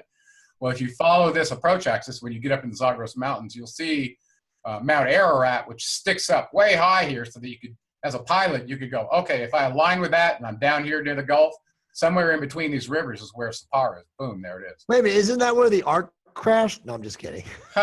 Well, it On absolutely, Ararat. That's right. it actually is called out. It actually uses the word Ararat in the Atrahasis account, where Enlil had an encounter with. Metaphor. It is real. Yes, Noah's Ark crashed and landed on Mount Ararat. Let's just make that clear. So there it is. So there's a picture of it right there. You see it right here? That's right. It looks like it slid down off of the mountain about 30 clicks down because of a glaciation dislodgement, and they've actually proven that this is a huge ark. It's it, and most researchers that have looked at this believe that's absolutely been proven. Even though that should really bring it home to see Noah's Ark is actually a real thing and not just a myth. Yeah. So anybody who wants to go look at that, go look up all the information that we have now on that. It's been scientifically studied inside and out. Let's talk about the city of Ur just real quick. I talked about it being the capital twice from the Sumerian kings list. Here, Nani is another name for him. So only served for 120 years. Okay, this was the destruction of the second dynasty of Ur. And here they say why. Urim was defeated and the kingship was taken to Adab. Okay, you see this all through the post-diluvial part after the Great Flood, where the Sumerian kings, where it was like a merry-go-round of changing over and over. Now, 120 years is a long reign for us. That's nothing compared to what the rulers were doing before the flood. Every one of them served a division of a sar, which is 3,600 years, minimally 8. And some of them served 12 sars by themselves. Okay, that's a long time. Okay. I'm not surprised that Nanar served such a short time, considering all the trouble he caused. Well, now, if you go read the Lamentation, where it describes why this dynasty was destroyed right here, you find out that Enlil and Anu held a council meeting. Ningal, wife of Nanar, went to the meeting, said, please don't nuke my city. They did it anyway and killed every inhabitant. It's a disgusting story. Yeah. Especially at the end where Enlil approaches Nanar and goes, what are you crying about, boy? Just leave it and just ignore that it happened. I was like, wow, what a ruthless, heartless genocide. Homicidal raid. Yeah. So anybody who doubts what Enlil, Yahweh, is capable of, read the Lamentations of Ur in the second dynasty where his kid was the king.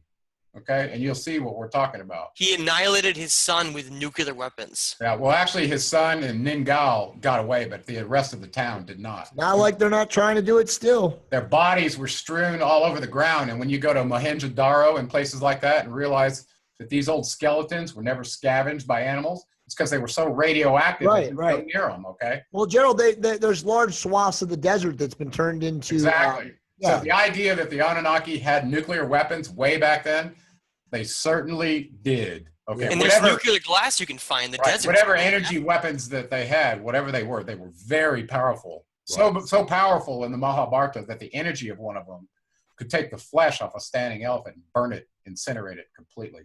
Right. So we're talking nuclear type clouds of radiation. Well, there's proof too in North America that they detonated them here too. I mean, they have fossil records. Right. Let's make some of these cities real. Guess what? If you were a soldier in a tank in Iraq in 1991 or 2003, you might have gotten to see one of these up close and personal. Look at that. Ziggurat temples. Here's the city of Ur, built out of bricks, mud bricks. They didn't have any trees in the Mesopotamian plain. Amazing. They made everything out of mud. They didn't fire at all, only the stuff that was designed to keep the water out, right? I want you to look at some of these brick designs. Look at some of the stamps in this close-up picture where you can And these are your photos, right? Well, these are actually from the University of Chicago in 1973. Okay. Oh, wow. You look very closely at this one in the bottom left-hand corner right here. That right there is an upside-down five-pointed star. Was the symbol of one of those beings in the city of Ur. Imagine that, the symbology that shows up on here that you can start decoding, okay? Still left there all these years later. Okay, let's go look at Eridu. We talked about it being 450,000 years ago. I'm sorry this one isn't rotated, but this is one of the professors in 1973 leaving the University of Chicago when they first saw the bricks of Eridu sticking out of the sand. Amazing. This is what it looks like from the air. Welcome to the Garden of Eden, a story that everyone's heard, right? Now that you know that, why is it still sitting there like that? Why isn't this one completely excavated, being the oldest city? I wonder why. I wonder why. Totally ignored and suppressed. So here's the same picture. This guy here approaching this, so you can see what it looks like. Okay. So Wow. this city, according to the Anunnaki record, if it's true, 450,000 years old, approximately. I don't think it's if. Yeah. It- Okay. So, We and, know. and also, this is the very city, once again, that's mentioned in the Sumerian kings list, where the very first king happened on this earth. It's amazing. The first city here, where our story kind of began with them coming here to Yeah. then need to create us. Right. So what I did here is I started gathering some modern stuff out in the public, Amazing. stuff out in the public with their symbols and logos on it for anybody that's paying attention. Look at this. A Very trident few people and are a paying. caduceus wrapped right here in one Amazing. sign on this bell, this liberty, or this is a Symbols matter. You got to look around and see all the symbols. Absolutely. They put them in plain sight. Okay. Here's another one showing, okay, here's the eagle on top. We already know who that was. Okay. That was the Lord of the Air. Here's the trident. Okay. We know who that was. That was Enki. Look, There's the caduceus. there's Yep. the caduceus, right? Oh, Look at, here's the scales. Those belong to Libertas, right? That's Ninmah. And then this one right here, I can't tell what that is. Can anybody tell? It looks like a tower with like a little thing blowing on it. Would that be like Zeus or something? No, I believe that's No, this one. Zeus I is think it has okay. something. I think it has something to do with Apollo. I just don't know. it's what probably Apollo. yeah, yeah. So anyway, again, caduceus right on the corner of the building here. Okay, again right there. Here you see the trident and the caduceus and a sickle on the back of this old coin. Isn't that? What coin is that? This one looks like From the it's, Virgin Islands, right? yeah. It says Awanis Vesdinidin. I think it's a Greek coin or Roman coin. Oh, is it? Okay. Yeah. So, but what does the sickle have to do with the caduceus? Right. You know, that's very interesting in and of itself. So, so you start to see Enki and Ningshita symbols show up together a lot. And you have to ask yourself, why? Well, I just told you, they're father and son. Right. And you don't see Marduk showing up with his father. How come? That's a very interesting thing to ask yourself. Why is the firstborn son, the chief deity of Babylon, not showing up with his father's symbols? And that's a big, long conflict that will have ramifications for history. Yeah, I'm sorry. This was Episode 2. this was from the Virgin Islands in 1905. Right. Okay. Amazing. So these guys got around, okay? They got around all over the world. Well, I mean, again, we've already proven that the caduceus is everywhere, and all pharmaceutical and medicine. It's everywhere. Yeah, here's one from, this one was off of a flag I thought was very interesting out of Canada. Yeah, Vancouver. So yeah, so you can see the caduceus here Amazing. and the trident there, the pine cone, and there's something else down below here. I can't really quite make out what that is, but it's some other. I think it might be a beaver. Yeah, it might have something to do with damming up knowledge, or I don't quite understand what the beaver is. We know what the pine cone is. That has to do with the pineal gland. So, Yeah. Okay, and look at this. Enki is always shown with the pine cone in one hand. Now, here's Neptune Poseidon on a wall in 1733, shown on a king's brick edifice. Okay, here's the king in the middle, and here's his two guardians, Poseidon, Enki, and Ningshita, Hermes, Mercury. Okay, boom. Okay, Right in front of you, yeah. yeah. All right, so guys, I have some questions, some really, really good questions from people Okay. who are watching. You want to answer them? You want to this is the last slide, right? Yeah, this is the last one. And, So- you know, the reason we put this one up here was not because Sitchin is the be-all, tell-all, got everything right. But you know what? This guy was a real hero. He didn't have all the pieces put together.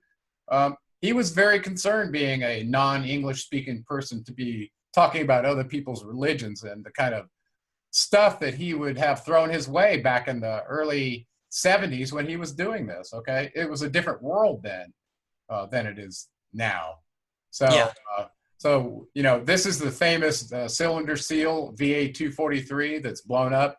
And for anybody who's interested in understanding what this seal means, why this plow is being given to this being and then given to this primitive worker over here to be a farmer. These are all discussed in some of the videos and in my book, and in particular, what this constellation has to do with the correlation with our solar system, because that was the basis of why this cylinder seal VA-243 in the Berlin Museum is so important. So anybody that goes to the museums, go look at this stuff, and it'll make it real. They're in all the great museums. And you Exactly. can look at the detail in this that was designed here, but go back to those planets really quick, and you look at the ratios to scale, and they actually match the Yeah. planets in our solar That's so amazing. The sun and the moon and all this. Let's talk about that. I did the first analysis of this here to see if this was our central sun and if these represented planets. I mean, what else would it be representing? Right. It's pretty obvious. So I inherited somebody's pixel data. They came up with a correlation between our planetary sizes and these ones, starting from the smallest to the largest that they listed from Pluto up to the sun, and basically measured the pixel size of these on a blown up picture and did a ratio and said, how big are they, right? And do they correlate with the actual diameters of our published diameters of our planets? And it turns out that they came up with 99.503% correlation. Amazing. I inherited that data. I used it for a while. They had a size for Nibiru, which is shown right there, their 10th planet. Yep. And theirs came out to 17.8 times bigger than our Earth. When I actually redid this data using linear analysis and my own pixel data, which I did, 66. this right here came out to be 66 times the size of the Earth that's shown right there. No coincidence. Exact correlation with what they showed. Yeah, absolutely amazing. Well, now you realize the sexagesimal number system that they were using to do their math, that they used to establish their ranks on the Anunnaki Council, which was base 60. 600 was the number of the Anunnaki. That's right. Amazing. And 60 was Anu's rank. You guys ready for some questions? I got some really awesome questions. I'll take 3 or 4 questions and then we'll knock it out. So Gerald, one person asked, now that Ancient Aliens this season proved that the moon is an artificial satellite, is that based on the numbers that you've done in the math, is that moon put there by the Anunnaki? Well, actually, if you don't have to do it with the math. If you go back to the Sumerian story in the Enuma Elish and read it closely, they talk about what happened to the collision of Tiamat with one of their satellites that produced 2 pieces, okay? One of which was the asteroid belt that got established and locked into the firmament. And the hammered bracelet, right. And the other part became our Earth, what was left over it once it recongealed, okay? But in that process, this Tiamat planet, which is where our Earth was in their story, captured one of the satellites of Nibiru, and it's very large compared to what it should be. Right. So we believe that actually was one of the satellites, which was an orbital observation planet that came with the Nibiru constellation traveling in retrograde orbit that probably got trapped with Tiamat. And the reason that story is so important in the Enuma Elish is because Tiamat held the Tablet of Destinies. Right. So they were using these inner planets clearly to look at civilizations and all other things going on in the inner solar system. And that's exactly why that episode proved that there are bases on the other side of the moon. It also proved that it's got a specific orbit to shield the Earth. Right. So now there you go. So there you guys know that's spectacular. Here's a great question, and maybe we'll end it on this one. How did Allah leading the rebellious Igigi to his father Enlil's house affect their relationship in future Anunnaki operations? Oh, terrific question. Imagine your son is over working with a subclass slave race that you've got working in the mines, and you're the Lord of the command, and you're cracking the whip, all right, and you're trying to meet your milestone delivery for the gold so that your atmosphere is protected, right, or whatever, or you need just lots of rings for all your bros. Whatever they were using this for, probably monatomic gold. Well, they knew that when they went on these extraterrestrial missions and they experienced different gravity and radiation, their DNA got affected. That's why the medical officer gave them this monoatomic gold to take, okay, that we see in Hathor's temple during the ritual consuming of these bread cakes made out of this stuff, okay? So there were lots of reasons they were getting it. Okay, so why would he hold angst against his son Allah, Nanar, for raising a rebellion of these miners that surrounded his house? Burned their tools, threatened him with weapons. First of all, Enlil's a commander. Can you imagine what he wanted to do to him when they threatened him? First thing he asked for was to bring one to have him sacrificed so they'd go back to work. Okay, I like to think of this as a timeline moment, a major timeline moment. Absolutely. So the fact that Nanar, Allah did that, now fast forward to the second dynasty of Ur, where Nanar was the king, and read that Lamentations again, where the father decides, you know what, I'm going to blow everything up related to you, and then has that discussion with him at the end of the dialogue when he comes back and he's just mortified what his father has just done to his city. Well, And this also, in my opinion, and I put this in my book, that was payback for leading rebellion at the mines and slowing that's right. one iota his milestone down, whatever it was, and also for causing his half-brother and his half-sister to outsmart him and produce a genetic replacement that now was a big threat to Enlil. We don't know what would have happened in our timeline if Allah, the Nar, had not had the Ajiji revolt, because that is the moment where they were forced to create a primitive worker to then toil in the Abzu for them. That's so right. we have to then go to that moment and think, what would have happened to us? Would they have revolted the same way? Would they have gone the same route? We don't Right. know. And It's let's fast forward just a little bit. Yeah. Is the God of Abraham, Isaac, and Jacob playing nice with the moon god right now? No. No, He's just destroying. battling. He's destroying in all the boundary regions around Levant, where his temple. By the way, the city of Nippur was mission control headquarters. When the waters came up into Mesopotamia, guess where they moved the mission control headquarters? Jerusalem. Yeah. Now you know why. Okay. Why is Israel protected and created? That's right. And that's why we just gave them a that- massive So there you go. That is NWO. Yahweh's new mission control headquarters. And if you study the temple grounds Absolutely and the true. maps and the huge stones that are there, they're just as big as the ones in Baalbek, Lebanon. But, see, you can't say that though to the Israelites or the Jews because they flip out. But Well, that's absolutely the There's a truth. very good reason why there's a mosque right over the Chamber of Women. There's a very good reason why the United That's right. Nations and the League of Nations created Israel out of nothing. Yeah, there's a book, I can't remember who wrote it, something about the temple at the center of time, all the measurements from Jerusalem out to these different locations, and the fact that it became the mission control headquarters for the bond heaven earth should be pretty clear. By the way, Muhammad went to Jerusalem and he ascended to none other than the heavens, right?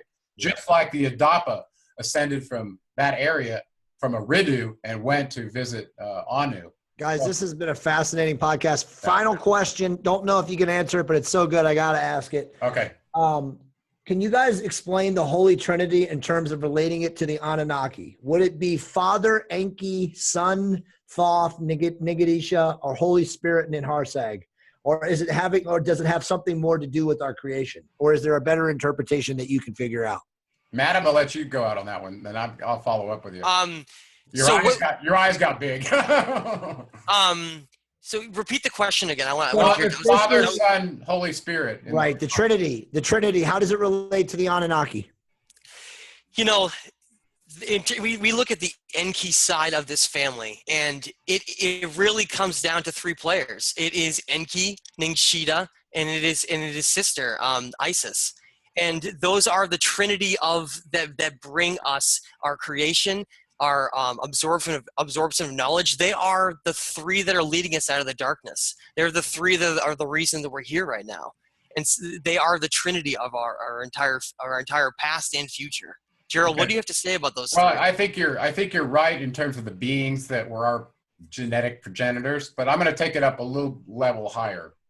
The three, if you notice, the triumvirate shows up as the attributes of the creator of all over and over again in the Emerald Tablets. I believe it's Emerald Tablet number 4 and 5 talk about this in significant detail, and the later ones as well, where it's talking about the three aspects of man, and the three keeps showing up. Well, by the way, this is the indication of the 3 points of the trident, right? The three is very, very important to the creator of all. So I believe the father of all, in terms of energetic standpoint, is the creator of all. Okay? Yeah. The son is the energy that's being given to us through a messenger and the right-hand agents of that being. So this is where the symbolic layers of the sun come in. It's an energy field, and I believe that's the Ba field, the sun, soul, spirit that was given to every one of us, that if you wake it up, you can return to the source using that energy. Okay, Awesome. So that's the Father, the Son, and so the Ba is probably the Holy Spirit. The Son is probably the agent that represents us getting that Ba spirit in this order of reality. And I truly believe that's Enki / his son, Ningshita.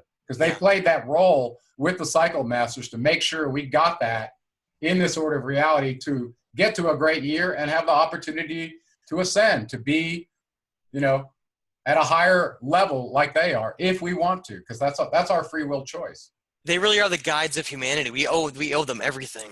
Yeah, and I think there have been lots of them through the ages, but because of where we are in this particular age of Pisces going into Aquarius, Ningshita, Thoth, Hermes, Mercury, Buddha, Melchizedek, Jesus, all the different avatar names he's had, he's the one that put his neck out there for us, didn't go and bow out in a hammock, and decided to walk us through until the age of darkness was past. That's right. I believe that's what's happening right now. Rising from the halls of Amente to help during this. That was one other question we had, so you guys just answered it. So the question was, is Thoth with us right now? Well, he says that every 100 years out of every 1,000, he's got to go into stasis in the energy that's being emanated from the flower of life, which is a crystal structure, in the halls of Amente, where these other 32 avatar beings are all the time, along with the 7 cycle masters. So that's where he goes when he's out stasis, roaming the universe. And just because he's not in a body does not mean he's not around. As a matter of fact, it looks like he can visit as many simultaneous avatars as he wants. How does he do that? Nobody knows. Nobody knows. Guys, Amazing. This podcast was spectacular. I mean, we've actually done 2 hours already, so if we have to edit it, I don't think we're going to edit it. It was so good. But final thoughts. I'll finish, but I want your guys' final thoughts. But one of you guys want to do a summary into the next show? What's the next show going to be about? Okay. So the way that this is looking like is we want to expand the evidence and go further. We want to take it and examine the region of southern Mexico down through Central America. Really look at where, especially Ningshita, had a major role in developing these ancient cultures from the Maya all the way down through Central America. So we're going to look at some of the evidence. Gerald I've been down to Chichen Itza myself and been through it. Gerald has got some incredible photograph evidence of all these different cultures that have been jump-started because of them. So we're going to review all that and go into that in detail next time, I think. Yeah. We actually, this lecture originally started, as you can see behind me, the poster behind me here. This was called the Anunnaki Realm of the Maya. So this was a 2 full day lecture that was 8 hours a day that I had planned for these really hardcore seekers. Okay. And it's amazing, by the way. We did 3 field trips. Okay. But we also hit it really hard in the classroom, probably harder than most any conference venue would ever try. But I really wanted to get the whole thing out there, and I don't think we were able to do it justice without an audio-visual crew. So I'm very happy that we're going to be walking through a lot of this material. And it is very well organized. So by the time we're done with this, you'll believe Quetzalcoatl was Thoth, who left the Ethiopian area of Egypt, his dad's terrain, and brought the Olmec workers over to Mexico and set up this session. You won't have any doubt. Gerald, not believe, no. You'll know. Yeah. Okay. All right, Rex, final thoughts real quick. Yeah, I just wanted to say, first off, thanks a lot for having me on with you guys. It was great to speak with you. And also, I'd like to recommend those that have a chance to listen to this podcast, those who are listening live now on Facebook and other avenues, make sure to check out the Leak Project coming up in just a couple of days. Saturday, we're going to be having Jay on the show, and we're actually going to have a chance to interview him. And we're going to bring some other things to the table that I'll bet many of you haven't got into. So it's going to be pretty exciting. And another thing that I want to mention too, I mean, Gerald and I have spoken several times off the set as well. We talk quite a bit, and there's some information that we have brought to the table, just kind of thinking about certain things, just shooting off the cuff, etc., that I also feel will take things to the next level. So stay tuned for that. And Matt, it's always great to speak with you too. So thanks. And also, yeah, thank you. Also, another thing I want to let you guys know about, if you go to leakproject.com and use the code LEAKPROJECT, if you go to geraldclark77.com or Artistic Vegan, you will get a 10% discount. There's some great merchandise there. I've got that vinyl scroll that is just top notch. And it's really fun to look at too. It's a conversation piece. And it's a good way to break down some of the symbology that you'll even see in the Vatican. The Pope has the same hat that Enki has, that same design. So it's been around a long, long time. You guys be the change you want to see. Thank you so much, Rex. Much appreciated. Yeah, And thanks, let me Rex. just add one more thing to what Rex said about Krista Clark, Gerald's wife and artistic vegan. Krista's an amazing, amazing person. She sells vegan recipes. She has a vegan recipe cookbook, and it's phenomenal stuff. But listen, everybody watching the show and watching on YouTube, they sell a product called Starfire Gold, okay? If you're a true seeker and you want to learn and absorb information at a rate that you probably wouldn't be able to do naturally, you must start using this supplement. My wife and I, Monica Diaz, have been using this now for 7 months. I continue to buy massive amounts of this. I've referred all my friends to use it. Again, if you are a seeker and you are a reader, and even if you don't read books and you listen to audiobooks, you must use this product. It's basically Gerald and another guy, an alchemist, have concocted. It's essentially monoatomic gold for today, and it's absolutely sensational. It turns on everything that you could be turned on to align your energy and increase your neural pathways. It's absolutely spectacular stuff. So get it. Again, artisticvegan.com. Thanks for that, Jay. I hope everybody learns about why the Anunnaki were so interested in gold, and it wasn't just for the monetary system. Right. That's right. Absolutely. The elixir of life. Remember that. Exactly. Absolutely. So again, guys, we so much appreciate you, all the folks on Facebook. God, guys, we have a ton of people that have been watching live on Facebook. This has been a spectacular show. I cannot wait to get this thing edited. You're right, Gerald.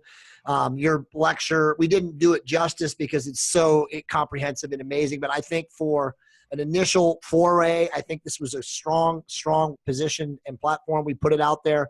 I think a lot of people are going to be hearing this or watching this and waking up. What do you think, Matt? I think it's going to be a wonderful way to give people real evidence in your face, you know, not just us talking about it, but having the evidence proof of these locations all across the world, these cuneiform tablets, these lost teachings that we can bring right in front of you to see in your face, and then connect all the names of these gods that maybe were thought of as just mythology, but then show who they really are and how it is our story, driven by these players who came here because they're part of a planet that needed to be repaired. And that's where we come out of. And it's an incredible story. Gerald, I'm going to let you finish, but I just want one more pitch here. Okay. Okay, listen, go guys. ahead. Yeah, buddy. Please buy Gerald and Matt's books. Okay. If you want to be in the Decoders of Truth Facebook group and you want to contribute to the discussion at the highest level, these guys have spent literally, Gerald, decades, and Matt close to a decade doing the work, compiling the research, thinking about it. They're brilliant writers, and you guys will see that when the screenplay that they've written or co-written together is released to the masses, and millions, if not billions of people will see it in all its naked devilry. But honestly, these guys' works are phenomenal. If you read their books, you will not have some of the basic questions that you have when you come into the Decoders of Truth, and people like myself and Matt and Gerald, who are moderators, along with Zechariah and Emil and Daniel Kelly and Troy Gothard, all these amazing guys, that you won't ask these questions. So again, read their books. And again, Gerald's book, The Seventh Planet, Mercury Rising, The Anunnaki of Nibiru, they're on Amazon. Gerald's got 365-star reviews on The Anunnaki of Nibiru, okay? And then Matt's book, which is The Illusion of Us. That book, all of these books, you guys have to read these books. Stop wasting time. Order them on Amazon and put your eyes on them today. Thanks, Jay. Yeah, actually, I don't think we really need to say much more. I'm just really excited about what the audience is going to be exposed to through probably 5 to 8 different series in these episodes to get all the information out there that we have assembled. So guys, thank you guys so much on Facebook and again YouTube. We appreciate it. If you want to join us during the week and join the phenomenon, again, it's facebook.com/Decoders of Truth. Just send us an invitation and we'll put you in the group.